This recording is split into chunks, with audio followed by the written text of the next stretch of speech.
From Washington, this is VOA News.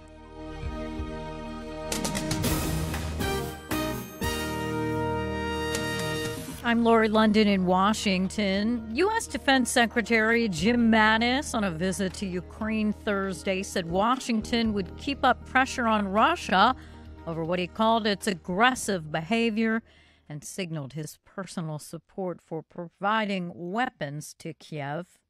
The U.S. and our allies will continue to press Russia to honor its Minsk commitments, and our sanctions will remain in place until Moscow reverses the actions that triggered them. As President Trump has made clear, the United States remains committed to diplomatic efforts to resolve the conflict in eastern Ukraine. Mattis's visit, timed for Ukrainian Independence Day, is the second high-profile show of U.S. support in as many months after U.S. Secretary of State Rex Tillerson came to Kyiv in July. Ukraine has counted on U.S. support against Russia since a pro-Western government took power following street protests in 2014 when the Kremlin-backed president fled the country. Hurricane Harvey is moving across the warm waters of the Gulf of Mexico, heading toward the coast of Texas and strengthening as it goes. U.S. meteorologists say the former tropical storm will be a major hurricane by the time it makes landfall late Friday. Peak winds will surpass 200 kilometers per hour when the hurricane hits a wide swath of coastline. Hurricanes usually weaken rapidly once they move inland, but forecasters say this storm will follow an unusual pattern, stalling once it hits the coast, and then probably moving back out to sea briefly and making a second drenching pass at low-lying coastal communities. Harvey is expected to pour at least 50 centimeters of rain over a wide area of the Texas coast. This is VOA. Just a week into talks to rewrite the North American Free Trade Agreement, President Donald Trump is already threatening to abandon the 23-year-old pact with Canada and Mexico. At a high-profile campaign-style rally in Phoenix on Tuesday night, Trump predicted that the United States will probably end up terminating NAFTA at some point, though he said he hadn't made a final decision.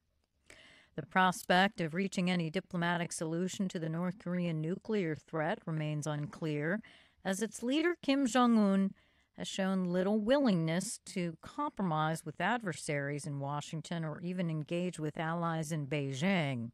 State Department spokeswoman Heather Nauert on Thursday struck a slightly optimistic tone. We consider it overall a good first step that there haven't been any missile launches or testing for three plus weeks or so.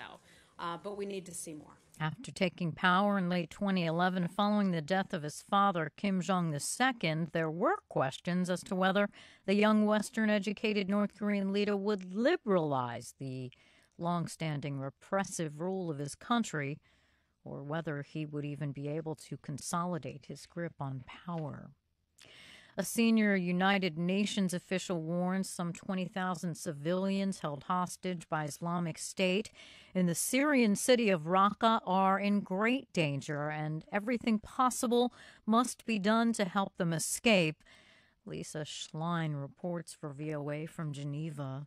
The special advisor to the UN Special Envoy for Syria, Jan Egeland, Thursday said the needs of thousands of civilians trapped in 5 Raqqa neighborhoods under Islamic State control are beyond belief. He says civilians are suffering large casualties from heavy shelling by the Syria government and the constant air raids by the U.S.-backed coalition forces. There seemed to be no real escape for these civilians.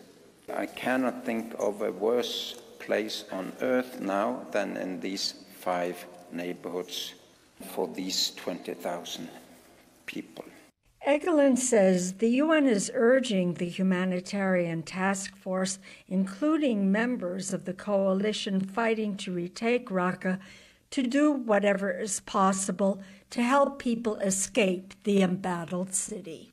Lisa Schlein for VOA News, Geneva. As climate change pushes ice further north each year, it is spurring talk of a gold rush in the Arctic for natural resources, shipping routes, tourism, and fishing.